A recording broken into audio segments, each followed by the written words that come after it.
कहानी शुरू होती है एक छोटे से गांव के साथ, जहां रात के अंधेरे में एक भूतिया हवेली खड़ी थी। गांव वाले कहते थे कि उस हवेली में रात के समय कुछ अजीब अजीब आवाजें सुनाई देती हैं, लेकिन कोई भी उत्कृष्ट नहीं कर सकता था कि वह क्या है।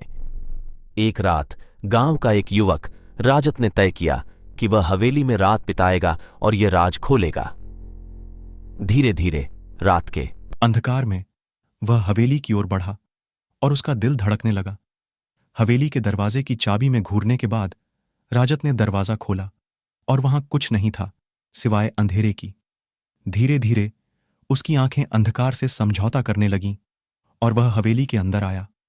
हवेली की छत से आ रही हवा राजत की रीढ़ को ठंडी महसूस करा रही थी। जब वह सुने गए कुछ भीषण रोने की आवाजें से बहुत हैरान हो गया।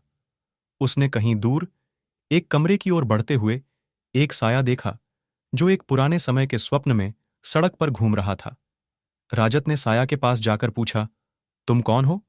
साया मुंह से कुछ नहीं कहा, लेकिन उसकी आंखों में एक अजीब सी चमक थी।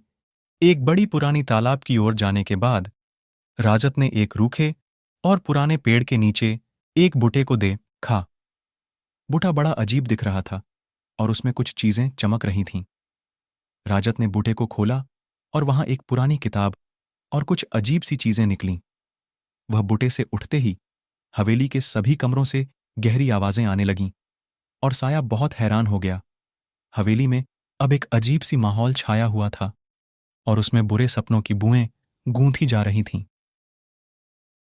राजत ने अचानक महसूस किया कि कोई उसकी पीठ पर है, लेकिन वह कुछ देख नहीं सकता था। साया ने कहा, तुमने मेरी खोज में आजमाया और अब तुम मेरी नौकरी करोगे। राजत का हृदय तेज से धड़क रहा था और उसने साया से कहा, तुमने मेरी खोज में आजमाया और अब तुम मेरी नौकरी करोगे। राजत का हृदय तेज से धड़क रहा था